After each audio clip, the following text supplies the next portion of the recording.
Brock University acknowledges the land on which we gather is the traditional territory of Haudenosaunee and Anishinaabe peoples, many of whom continue to live and work here today. This territory is covered by the Upper Canada treaties and is within the land protected with the One Spoon, Wampum Agreement. Today, this gathering place is home to many Inuit peoples, First Nations, and Métis, and acknowledging reminds us that our great standard of living is directly related to the resources and friendship of Indigenous people. Good morning, and welcome to this session of Business Breeders, a live webinar series hosted by Goodman Group at Brock University. My name is Abdul Rahim, and it's my distinct pleasure to serve as the director of Goodman Group at Brock University. Goodman Group is a community-focused learning and development services provider that works to support professionals, businesses, and entrepreneurs pursuing growth through professional development certificate programs, executive education, consulting services, and startup support. It is my distinct pleasure to welcome you all to today's session as you take a break with us, those who are watching us live and also those who may be watching the recording sessions. This webinar series aims to provide 45-minute breathers filled with insightful discussions on timely topics that are relevant to the businesses and everyday lives, and these sessions are led by our award-winning Brock University faculty, two of whom are joining us today, and as well leading industry experts who encourage thoughtful debates and keeping us all feeling connected. In a moment, I will introduce our distinguished speakers for today's session, but taking a moment to thank you all for who you have already submitted your questions at the time of registrations. And also, the live chat feature is open now, where you can type in your questions. Now, it is my distinct pleasure to introduce our speakers today, and that is Dr. Thongpapanl and Dr. Magnus Hultman. Tech is the Associate Dean of Research and Graduate Programs and a Professor of Marketing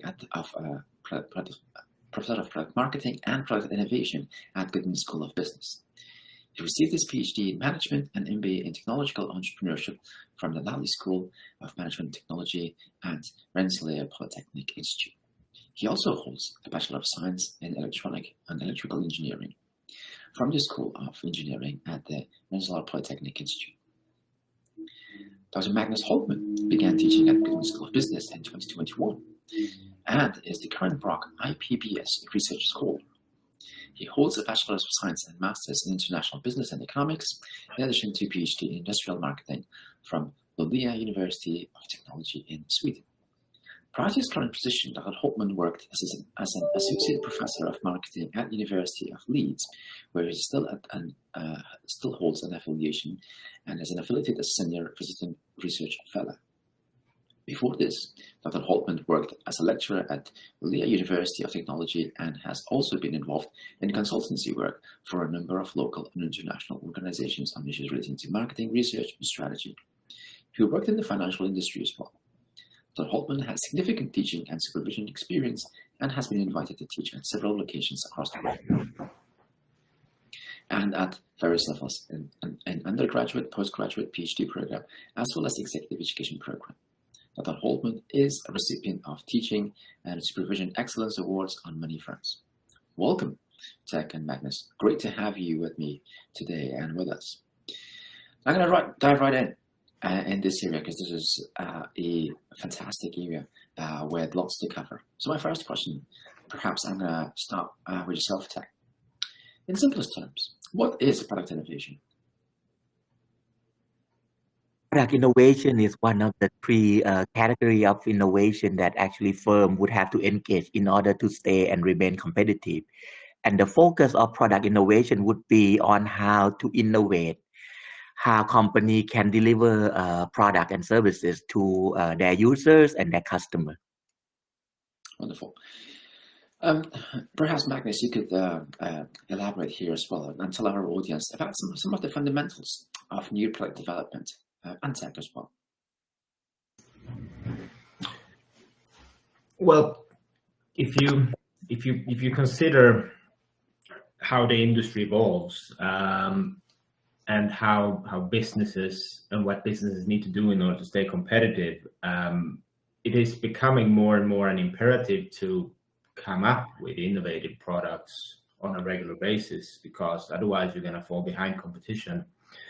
So I kind of consider it one of the key strategic activities for most businesses nowadays, especially as business cycles are going faster and faster, and competition is coming from everywhere. So I think is a key aspect of product management nowadays. Tech, what are your thoughts about what are the fundamentals? And if I may add, looking at the fundamental, I think it's important to understand that, for those who practice this on a day-to-day basis, and for learners who are getting into product innovation, getting into process innovation, and getting into looking for new business model, as Magnus mentioned, looking at the business cycle, in order for you to remain competitive and to sustain yourself in the marketplace, you really need to stand out in a good way in terms of value proposition. And for those who already in this area, how important the product life cycle is, right? How you have to manage product life cycle, and similar to life, product also have its life cycle. Being born, getting growing, getting to be mature and decline at one stage or the others. So unless you engage yourself in product innovation, process innovation, and looking for new business model to serve and provide value to the customer, sooner or later you will be less competitive. Sooner or later you will lose your market share. And unfortunately, if you not innovate in one of the three categories, including product innovation, most likely you will be taken over by your competitor, and that could be future, small and medium-sized enterprise, new startup. It could be anyone. Mm-hmm. So in the context of size for organizations and also how long they've been around, is product innovation more important for mature firms or for new entrants, or for both? Tech. I would say it happened and it's required for both, Abdul. And this is the fascinating thing. When people take workshop or study in this area, oftentimes when you do like a textbook type teaching, right, and you're trying to teach that product innovation is different, is important, and it's different for large firm and small firm. But regardless of your size, regardless of your age, right, you need to engage in product innovation, in process innovation, and always constantly searching for new business model. The caveat here is for people to copy exactly the same strategy of other people, not knowing the context of size, not knowing the context of maturity, not knowing the type of market that you are in, not knowing the type of product and the technology that involve in your innovation. That's oftentimes the dangerous part, and that's why it makes more sense when we engage in this type of learning and studying, that we actually looking at the specific context and try to expand it and volumize it and understand all the innovation in the context that it got generated, and see how it grow and sustain in that context, so that we can apply the model that appear to be working well for small and startup, because sooner or later they're going to grow in size, sooner or later they're going to be mature, and hopefully we'll get a chance to get some of this addressed to in terms of scale up, which is very important for startup as well. Magnus? I just tend to agree with Professor Tech there. He said it very well, so I don't have anything to add there. Perfect. So it's important for both, right? That's what we're saying there. But how do firms know, and how do they let know their customers that their new products provide value for them?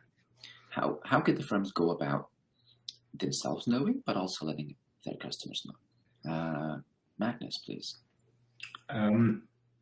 So the whole point of doing something in the first place is that it needs to be valuable to someone, right? So how do we know if anything is valuable? Well, if it caters to someone's needs, if it solves someone's problems, it has value to them. So if we can then manage to package this problem-solving ability, or this product or service or process that is catering to someone's needs, we know that it has values. But in order for, we can know it as a producer, but how do we know if the consumers or the customers believe it has value? Well, then a certain amount of research is usually necessary. And it depends on the size of the firm and the resources of the firm. You can go qualitative, some focus groups. You can go more large scale, doing quantitative research like surveys, experiments, or even A/B testing.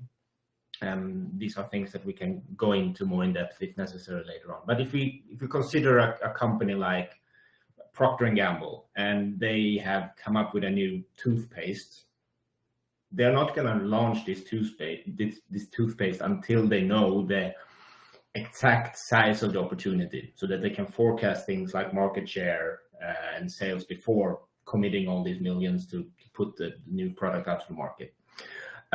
So some amount of research is necessary, and you can scale it up or you can be more informal, but having an understanding of the market size is important as well. In order for us to move on to actually commit resources, you can find this information from industry trend reports, for instance, or even make assumptions based on current sales of similar products. So if we know that we are currently selling 1,000 units and we have a 5% market share, we know that the total market might be someone like the 20,000 units. Moving on from there, we can think of things like segmenting the market, which you can do demographically, psychographically. If it's a business-to-business company, you might want to do it looking at firmographics or the benefits sought, and so on. Again, you can do this through your own research, or you can look at industry reports. And importantly, don't forget the competition. If you have something that is valuable, it's more likely competitors are going to come in the same segment as well. So you need to look at the competitors as well. If a segment is good, you're not going to be the only one targeting that segment. And once you've found a suitable segment, then think about how your value should be communicated. So you can go for things like product leadership or operational excellence or customer intimacy. But so it's not an easy answer, really, but it's a key question. If a product don't provide value, we shouldn't really proceed there. So it's a lot of work that needs to go in before we actually move on to start the product innovation process, I'd say. How much time do typically firms invest in a process like this? Or what would be the length duration of a typical product innovation cycle at this earlier stage before it's launched? And now we would get into this context specific again, right? We cannot assume that it will be of the same length. As you know, in pharmaceutical industry, oftentimes the development cycle oftentimes take 8 to 10 or more years. And then you get into more of an incremental innovation type product. It could be a newer toothpaste that clean your teeth, gum health in a better way, and it would be lesser time. And it could be new electric vehicle, self-driving vehicle, where you also have to looking at not only the value that you're going to be providing to the customer and user, but the supporting infrastructure, the recharging station, looking at the longevity and the size of the battery required, looking at also the supplier, whether or not they can provide the material part and component to you, so that you would be able to build whatever you want to have as a new product. So, development cycle could go anywhere between, 6 months all the way to 10, 12 years. But I think you asked a good question here. And if we were to answer the question by just giving you the time period, I think that would be our place, because the more important thing is not only that the time will vary from industry to industry, but it also context specific to the product. So if you're looking at the product life cycle of a phone, mobile phone, and you're looking at mobile phone or portable devices now of about 3 to 4 year age, and if you were to spend 3 to 4 years developing the product, you would be off cycle. right? You need to do the development cycle shorter than the product life cycle. Because if you wait until the very end of the product life cycle to introduce new product, you will see that the sale will dip significantly. And guess what? During the introduction period of your product, you're going to be operating at a loss and in the red number. And until you get into the growth, you're not going to see the black, which means you need to actually looking at the product life cycle and try to manage your product development cycle so that it match and pair well with it. And this is where more knowledge and more tool and more training and skill would be required. Abdul. Excellent. That's so. Looking at this from the perspective of a smaller organization, a new entrance to the area, is having more competitors in the marketplace a good thing or a bad thing, or neither? I can go first. I think oftentimes, because of the entrepreneurial research I'm working on, oftentimes the problem with product innovation or new business model for startup is when startup get into the market, they have certain positioning. But what they always struggle and find challenging is how can they go from the startup position to a scale up position. Okay? And it's almost like a disadvantage to small and medium-sized enterprise. That's why for them, strategy is an important part. Right? That's why for them, going back to Magnus' earlier answer about you need to go back to values. What problem are you solving for customer? And he articulated very well in terms of the overall picture of how you would try to understand the customer, how you would try to understand the product category, how you would try to understand the industry through, data analysis, to research, to, comparing your product with some product that already has been launched to the market in the past, so that you understand how you would be able to deal with the starting up position to the scaling up position, strategically speaking, because they're not operating in a vacuum, right? They're not operating in a vacuum because they're operating in the presence of competitor that may, some small startup firm may be smart enough strategically to go into the positionings, into the strategic position that would not invite incumbent to actually go after them initially.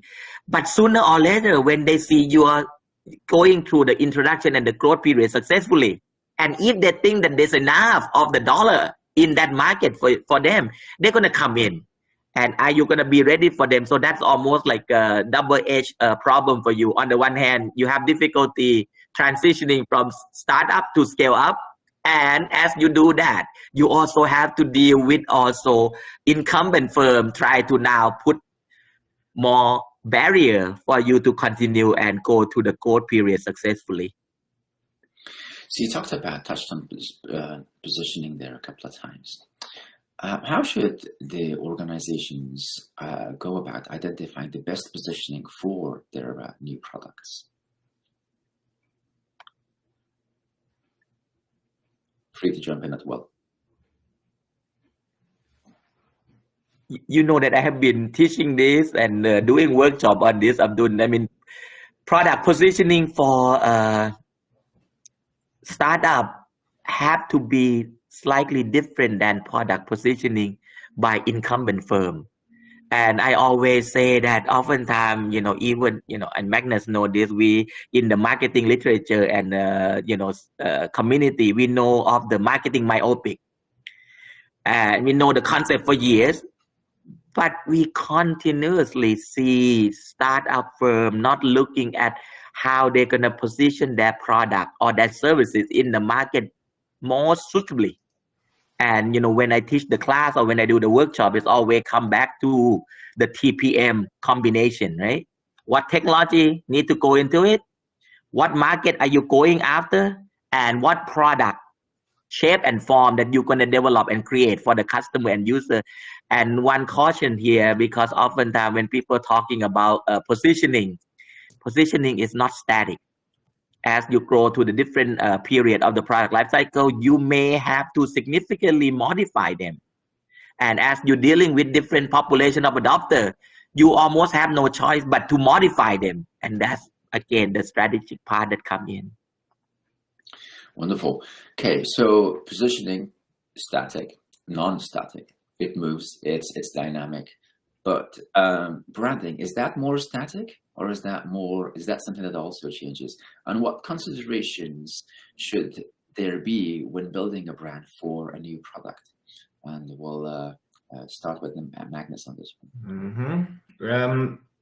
Well, positioning and branding go hand in hand, first of all. And as Tech is saying, positioning is a dynamic process.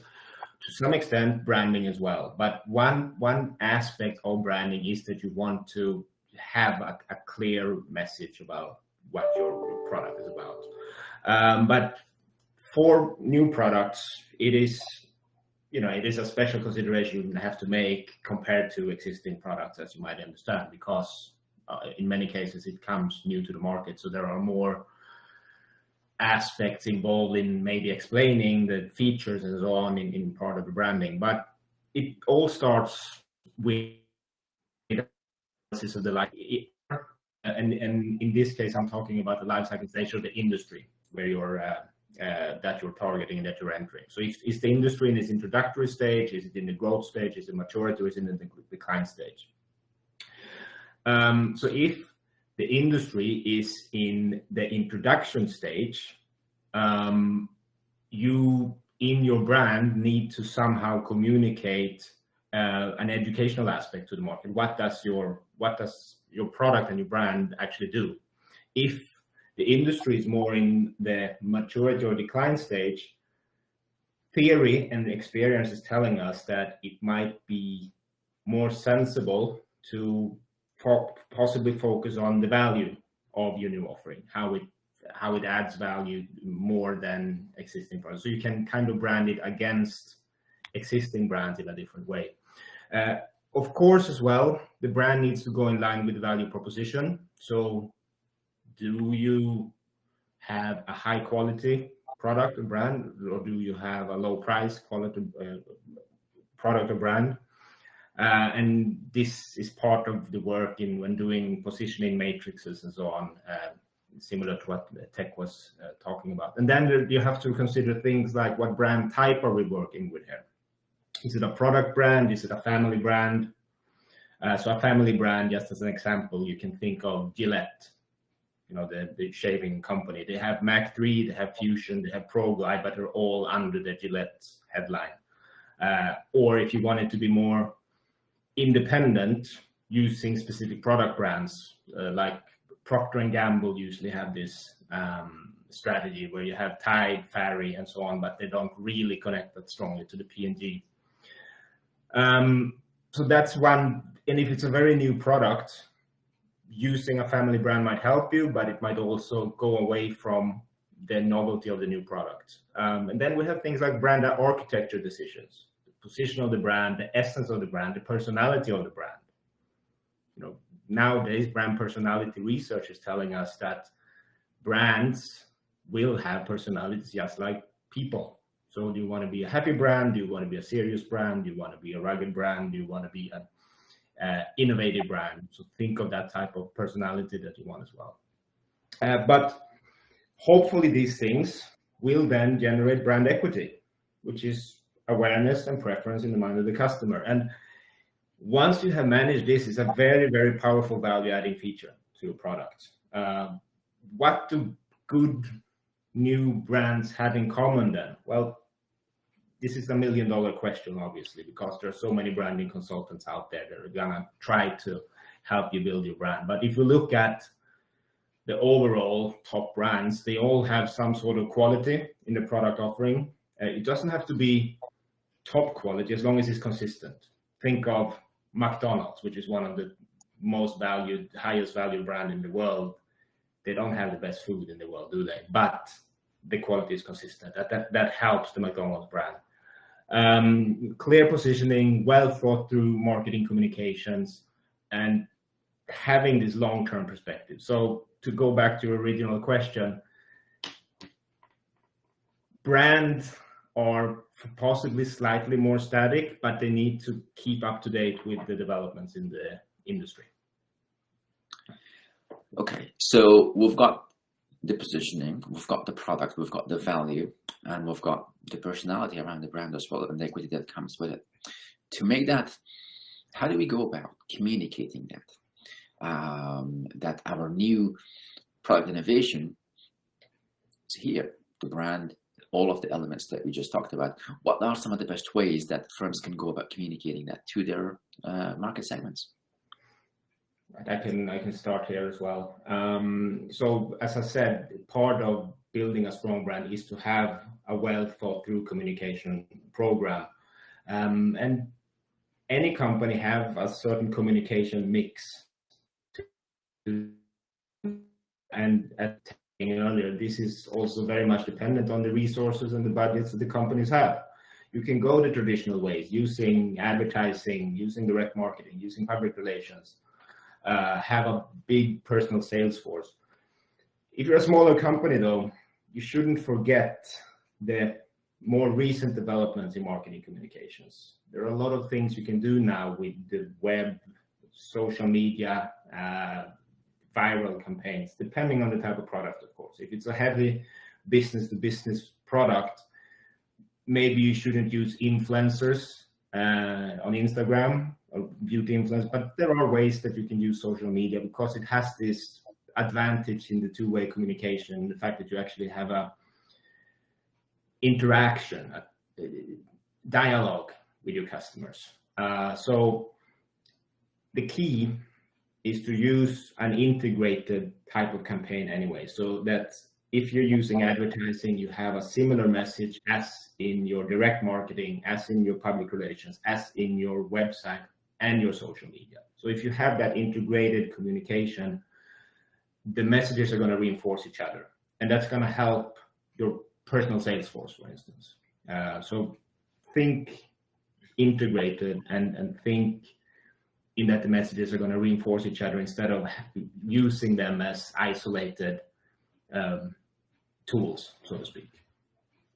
And if I can add quickly, Abdul, on this, right? Going back to your earlier question about, internally, externally, for the customer, for the people working in the company, going to this, keep the recurring point about values.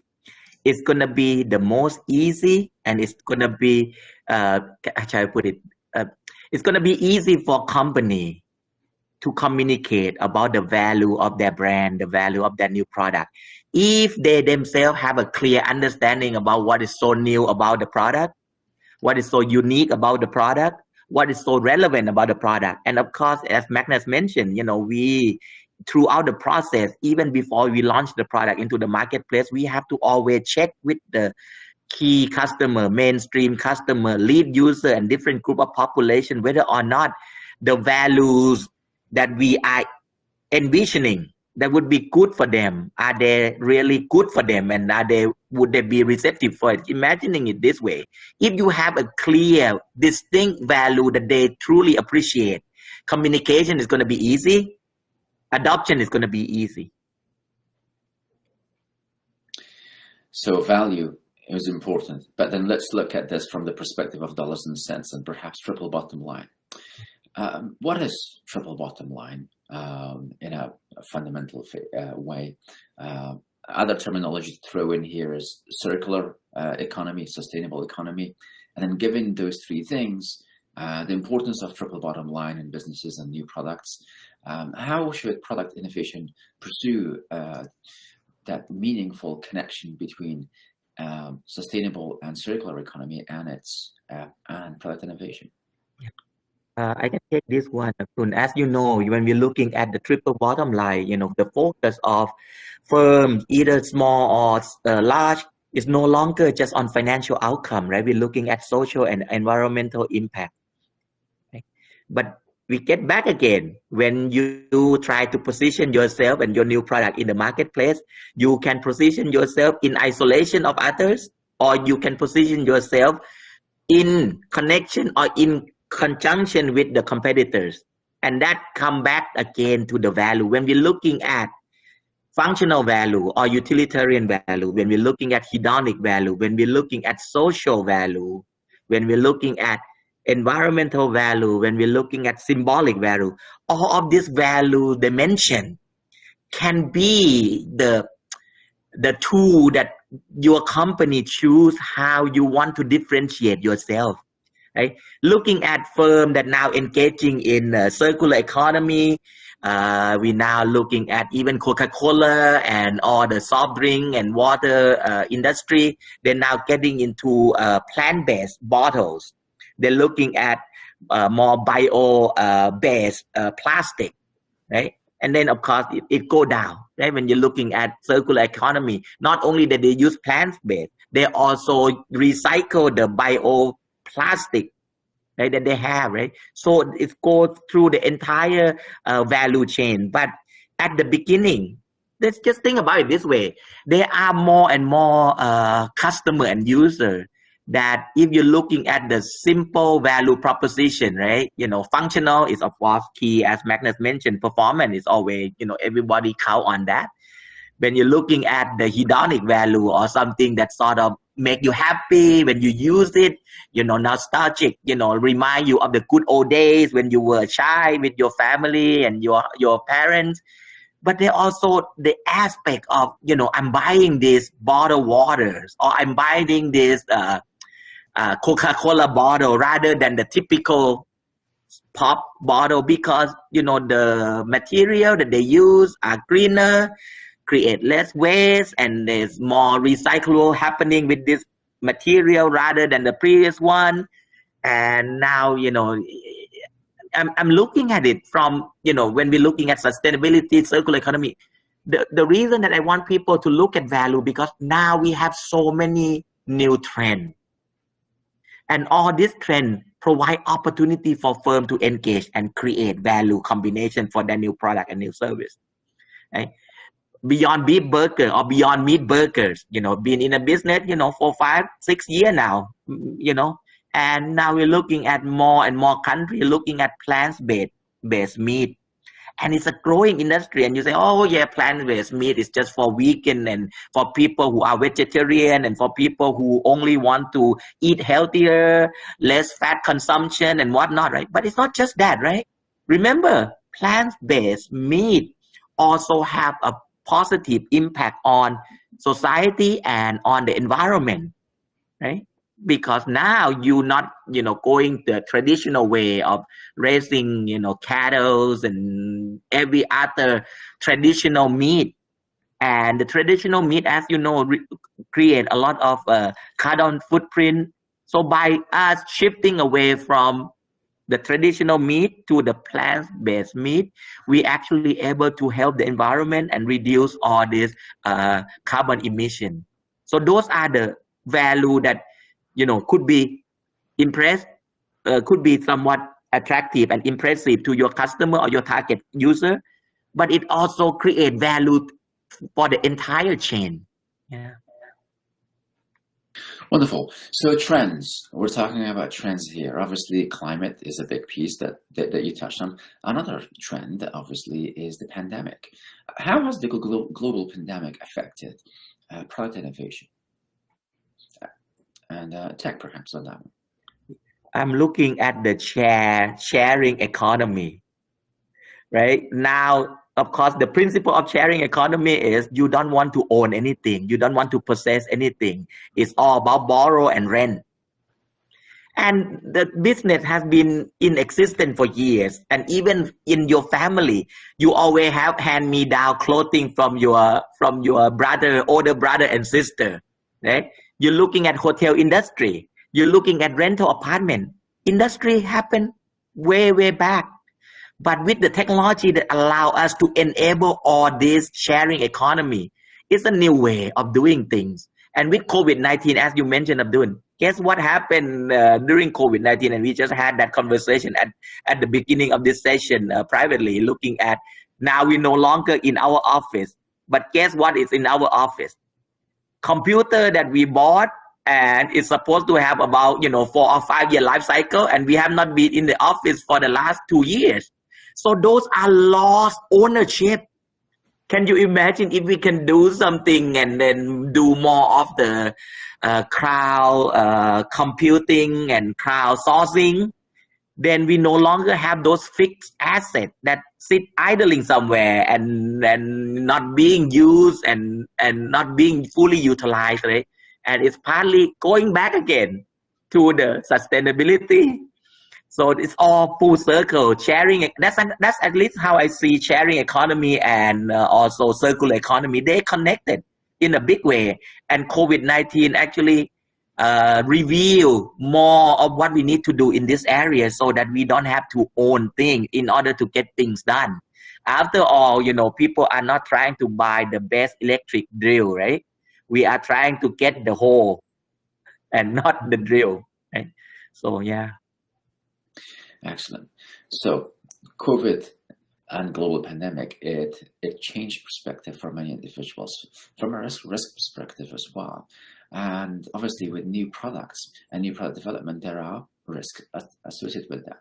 What are some of those key risks attached to new product development, and how could they be managed, perhaps? Magnus? Well, needless to say, getting into the process of developing something new, it's connected to huge risks because it's a large strategic undertaking for any firm. If you're a smaller business, it's an even bigger strategic undertaking. So the costs can be substantial, especially if we're talking about radical innovations. So you're doing something not as a small development of an existing product, but something completely new. So that it's a huge strategic undertaking. And unfortunately as well, we know that most new products actually tend to fail.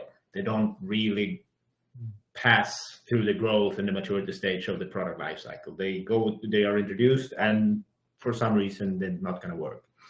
So this is something that needs to be incorporated into the process, and being aware and willing to let some of your innovations fail, because sooner or later you're going to hit a good one, and that might be what's making a company.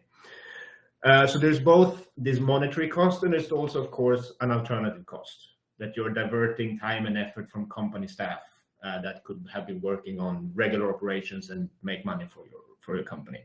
But what's important to remember is that there's also, as we talked about before as well, there's also this risk involved in not developing new products. Typical example here, think of the mobile phone, or as you call it here in Canada, the cell phone industry. Nokia, Ericsson, what are they doing today? Well, we don't really know, because they were happy relying on their cash cows. Nokia was the largest cell phone company in the world. They had their phones, they were working really well. They didn't really see these smartphone competitors come up, and when they came up, they were already too late. And now they're struggling. And same thing with Ericsson. They tried to go into some sort of joint venture with Sony, but it didn't really work. So there's a risk involved, but it's kind of something you need to build into your business model if you want to have long-term sustainable competitiveness. So how do you manage it then? Well, you need to have good budgeting. You need to know how to calculate the cost and the benefits of any new undertaking. And that kind of brings me back to the first question, knowing whether or not your innovations does deliver value. And if they do, you have to multiply that by the market size and see the potential income. So good budgeting there, but also never forget that if you stay on the safe side and you don't develop, well, you need to take a little bit of risk in order to proceed in business. Otherwise, you're done anyway.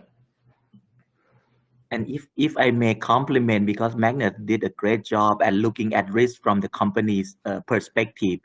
And, when we're looking at new product, they also risk at the user and customer level, right?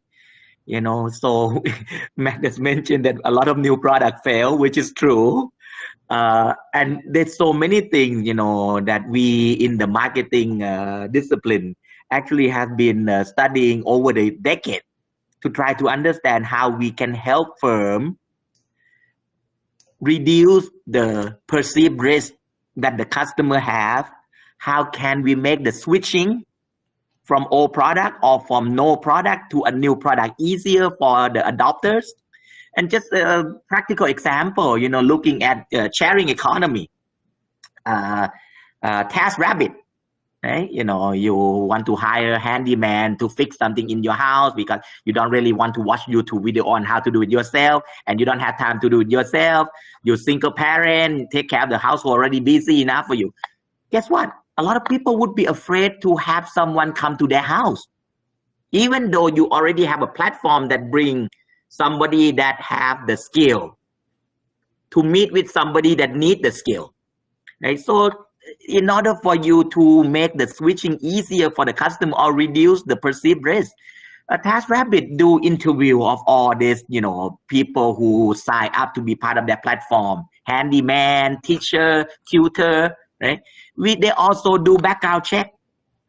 So when the user and customer go into their platform, it's easier for them to adopt this new so-called new service because, at least, I don't have to worry about somebody creepy coming to my house, right?